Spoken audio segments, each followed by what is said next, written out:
एक गांव में एक सुखी परिवार रहता था। उस परिवार में 3 भाई और एक बहन थी। उनके माँ बाप उन चारों से बेहद प्यार करते थे, मगर बीच वाले बेटे से थोड़ा परेशान थे। बड़ा बेटा पढ़ लिख कर डॉक्टर बन गया था और छोटा बेटा भी पढ़ लिख कर इंजीनियर बन गया था, मगर बीच वाला बेटा बिल्कुल गंवार और आवारा किस्म का था। कुछ समय बाद उनके दोनों बेटे डॉक्टर और इंजीनियर ने शादी कर ली और महीनों के बाद ही इनकी बेटी का भी एक अच्छे घराने में विवाह हो गया, मगर बीच वाला बेटा अभी भी कुंवारा था। वह अनपढ़ था और कहीं पर मजदूरी का छोटा सा काम करता था। उसको शादी के लिए कोई भी लड़की नहीं मिल रही थी। उसके माँ बाप उससे बहुत परेशान हो चुके थे।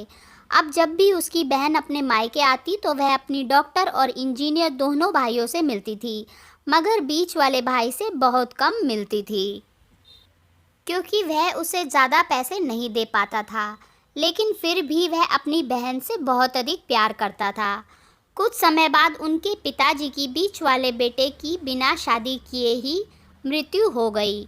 उनकी माँ ने सोचा कहीं अब किसी के मुंह से बंटवारे की बात निकले, इसलिए अपने ही गांव में एक सीधी सादी लड़की से मंझले बेटे की शादी करवा दी। शादी होते ही ना जाने क्या हुआ, अनपढ़ बेटा मन लगाकर काम करने लगा और पहले से कहीं ज़्यादा मेहनत भी करने लगा।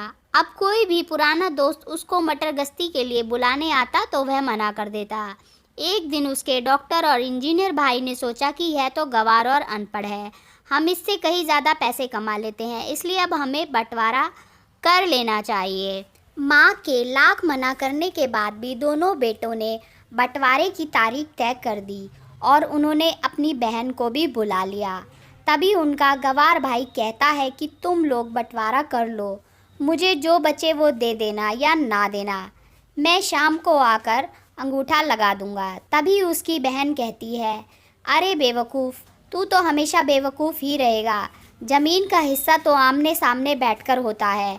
और उसकी माँ भी उसे काम पर जाने से रोकती है। उसी वक्त वकील भी वहाँ आ जाता है और कहता है कि आपका सारा हिस्सा मिलाकर 10 बीघा ज़मीन और एक मकान है। अब यह बताओ किसको कितना हिस्सा देना है, मैं उसी हिसाब से कागज़ बनवा दूंगा।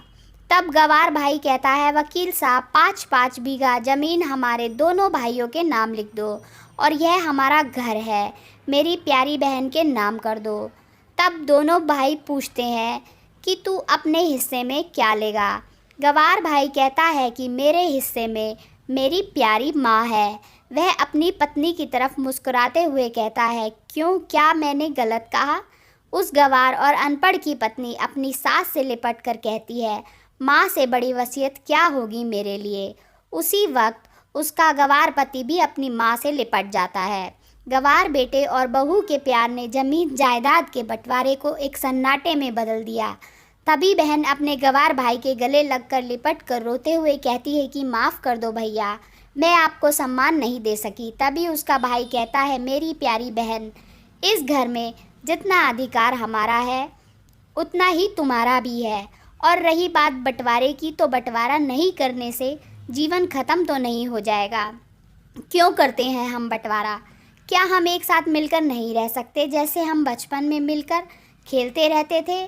एक साथ मिलकर रहने को ही तो कहते हैं एक अच्छा परिवार, और उसके परिवार को संभालती है एक माँ। तभी उसके दोनों भाई भी बहुत शर्मिंदा होते हैं और वह बंटवारे के सभी कागज़ फाड़कर फेंक देते हैं। और उस दिन के बाद से उनका पूरा परिवार खुशी खुशी एक साथ रहने लगा। कहानी सुनने के लिए बहुत बहुत धन्यवाद। Please subscribe our channel.